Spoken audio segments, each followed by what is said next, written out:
Nothing better represents the micro-history of the early 2010s than Silly Bandz. Rubber band bracelets. That's it. No, really.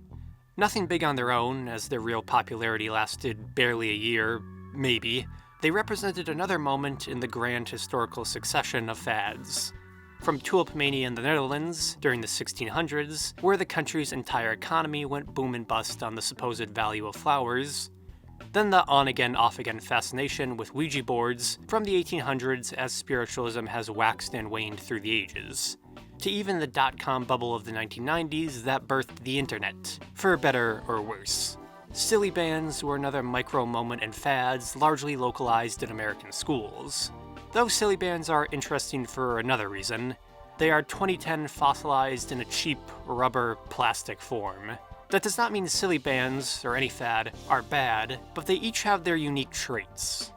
While some often idealize the past, or future, or even the present, as being better, fads did, do, and will always exist. Silly Bandz embody their passing, ephemeral nature well. School children of the late 2000s/early 2010s will have a passing memory of them. When Silly Bandz exploded in popularity in 2009-2010, youth culture was well on the march into the internet. Silly Bandz feel like the last physical fad before the video games and memes of the internet. Silly Bandz inherited the tradability of card games, appeal of fashion, and in-status of commercial products. Kids loved these things so much they ended up banned in some schools. Despite how forgotten Silly Bandz are, there is something to be learned from them. When history is so passing, it often blurs in memory. The 2010s had a lot of that.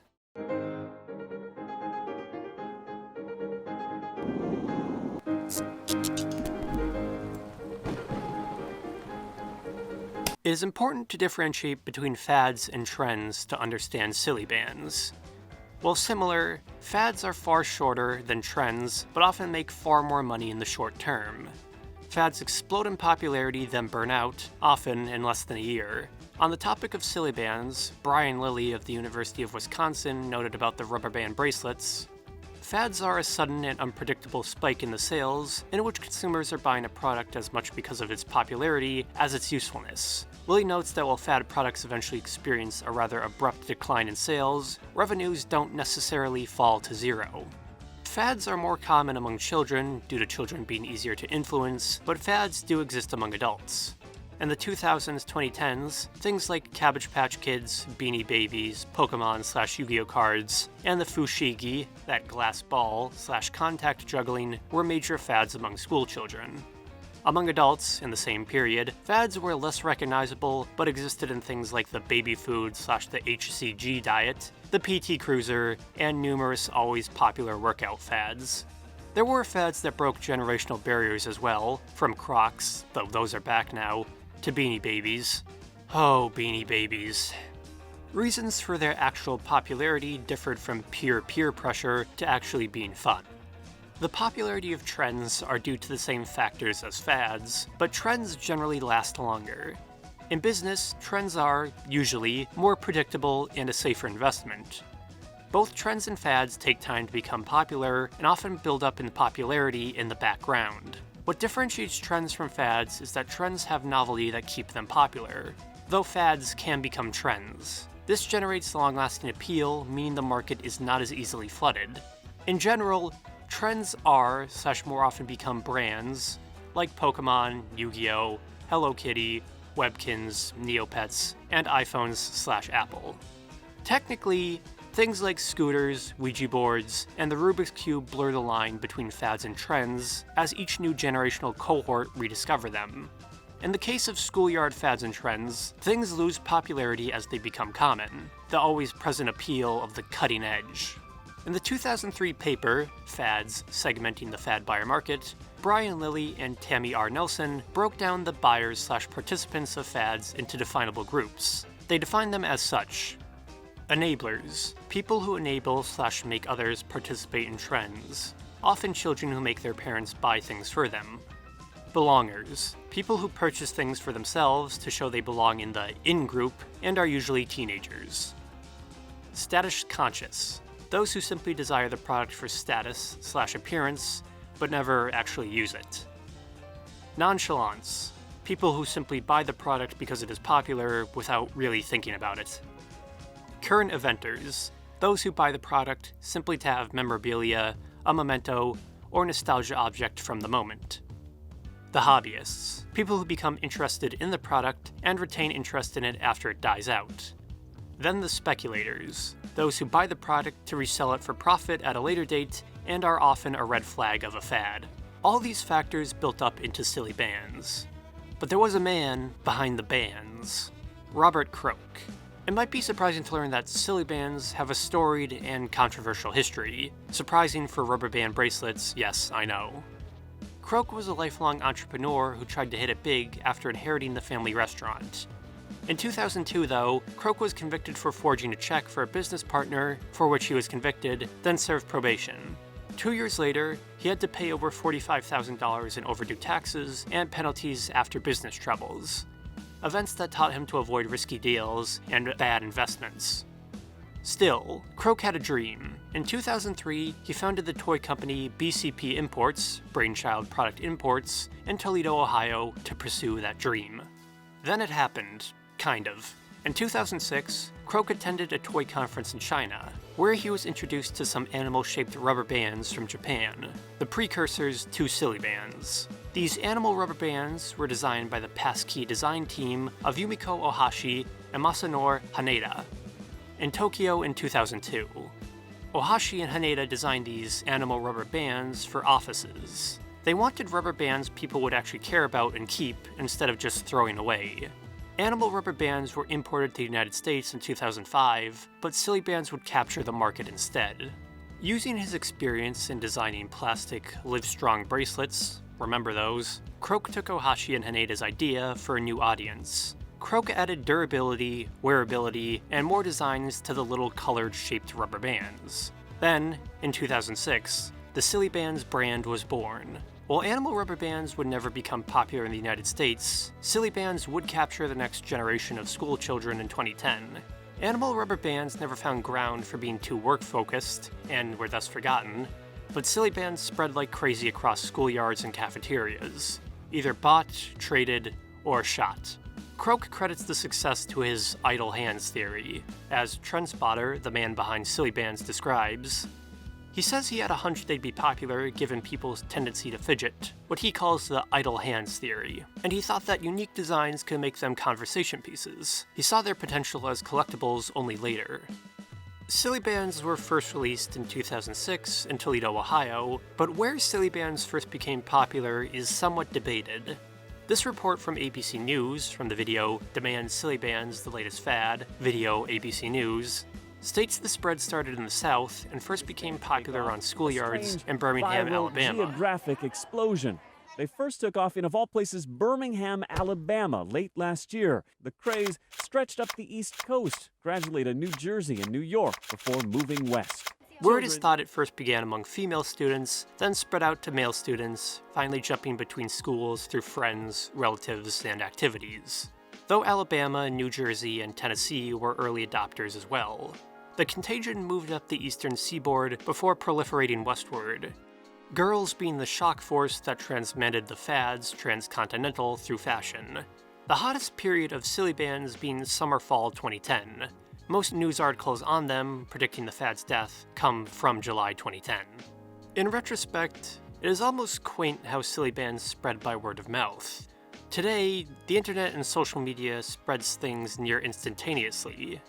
Silly Bandz were released in 2006, but it took 2 to 4 years for the brand to reach critical mass. Nearly all of the search happened in little less than a year, according to Google Trends. Before cell phones, fads would fill schoolyards until they spilled over into other schools. Eventually, fads spread across the entire United States or other countries. Though vacations and summer breaks often cause these trends to slow and often die off in the interim. It would, after all, be the summer break of 2010 that saw the death of Silly Bandz. For just being colored rubber bands, Silly Bandz' overwhelming popularity may seem bizarre today, but there was such a demand stores often sold out of $5 packets. As Krook claimed on July 21st, 2010, Robert Krook, founder of Silly Bandz, maker PCP Imports told the Wall Street Journal earlier this month that the bracelets have generated more than $100 million in annual sales. Croak even claimed there was talk of having a Silly Bandz float and the 2010 Macy's Thanksgiving Day Parade, but that never materialized. Croak's proudest achievement, though, was that BCP Imports never spent a dime on advertising for the bands. Silly Bandz' growth occurred totally naturally from word of mouth and a little help from Facebook. With every mass trend comes mass reaction. Silly Bandz were relatively harmless, but they were still rubber bands. People know kids and plastic strands are never a good match. There was more than one report of children wearing so many Silly Bandz on their arms, it cut off circulation to their hands. These reports were far and few between, but they did happen, not just urban legends. The more pressing issue was kids flicking them, stealing them, and being distracted by them. This led to more than a few bannings across the United States. Da bands were banned in some schools in New York, North Carolina, Texas, Florida, Massachusetts, and Pennsylvania.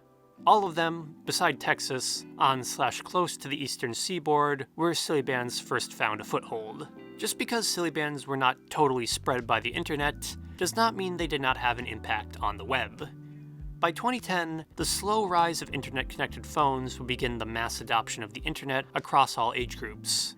Mostly, though, the internet was still constricted to these things called computers.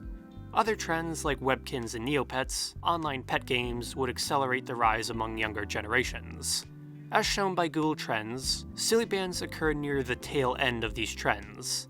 As the final mass adoption among latecomers would occur between 2011 and 2012. Silly Bandz then existed in an awkward in-between era on the internet. It was also a very awkward era on the internet.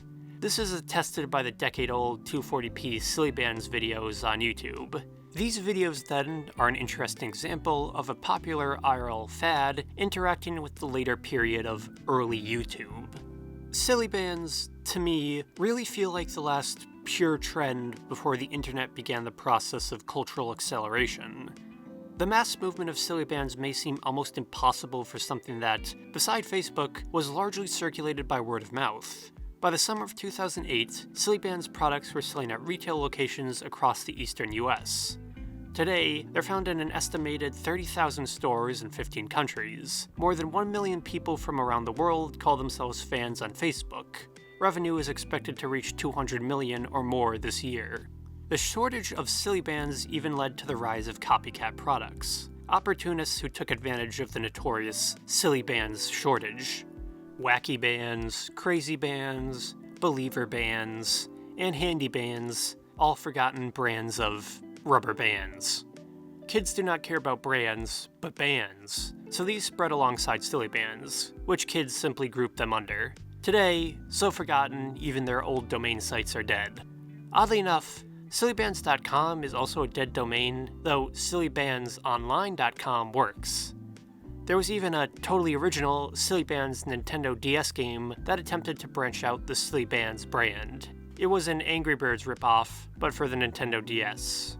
And with rubber bands. Like most other attempts to expand Silly Bandz, it failed. Silly Bandz' last moment of real cultural relevancy pretty much came on September 20th, 2010, with the Gulf Oil Spill Pack, a charity product to support the cleanup effort for the BP/Deepwater Horizon oil spill in the Gulf. Truly a unique moment of 2010.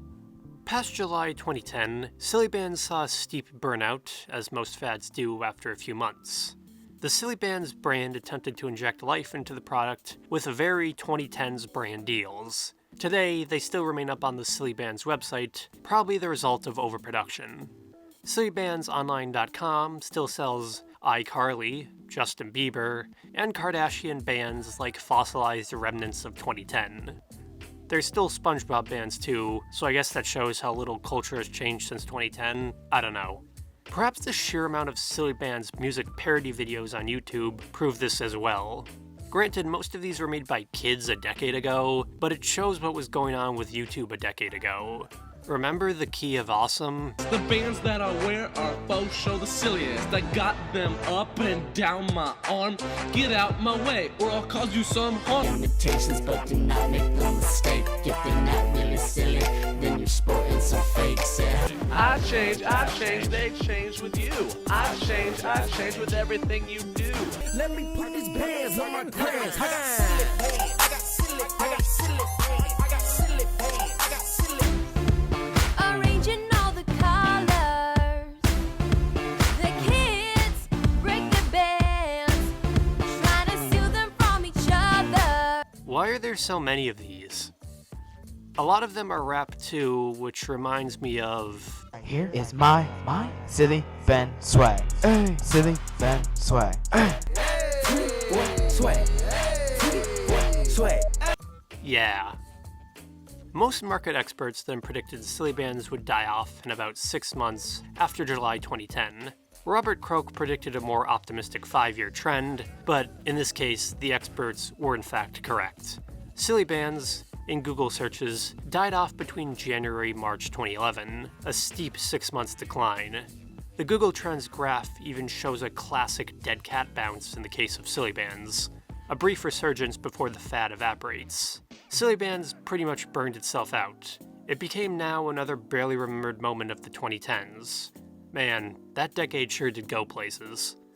Though, bizarrely enough, Silly Bandz still does have an active Instagram page and social media. Though strange, it never truly died out totally.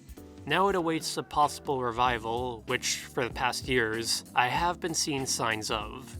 Silly Bandz could soon return. Cycles of nostalgia do run on 10 or 12-year cycles. Maybe Silly Bandz will take the market by storm again, or merge within a new generation. Robert Croak is in no way hurting for cash today. He is still the CEO of BCP Imports, made his money off Silly Bandz, and is probably worth more than $15 million today. After all, at their peak in 2008, Silly Bandz were selling more than 1 million packs a week. Croak is very aware he got very lucky and appreciates that. He also has a girlfriend 25 years younger than him who he met on Instagram, who uploads ironic gold digger TikTok videos and is involved in the Silly Bandz social media. That's not really important, but that's what the Silly Bandz guy is up to today. They also do age gap couple counseling.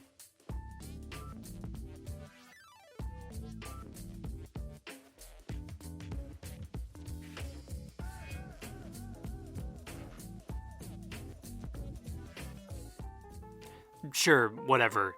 I just wanted to talk about rubber bands. I found more than $5 packages when I went searching for this stuff. There is a lot more to Silly Bandz than one may think. Memories of fads are so faint because they are so quickly passing. These memories are brief and blur easily. Silly Bandz show how fast the life cycle of fads can be. After 2012, Silly Bandz were pretty much done. They have come and may come again. Most fads are mostly embodied in things like memes and stream bait games now. Will you remember Among Us in a few years? This reference probably dates this video as well, but it is about Silly Bandz anyways. What about things like Quap, Happy Wheels, or Fall Guys? It does not really matter. I have learned nothing except people buy things. And they always will. I just hope they get some enjoyment out of them.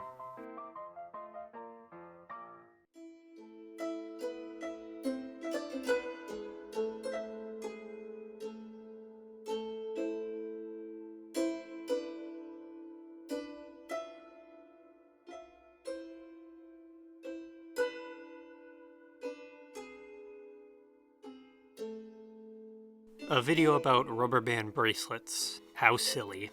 Now I would like to give a silly thank you to my patron, The Single Way Out.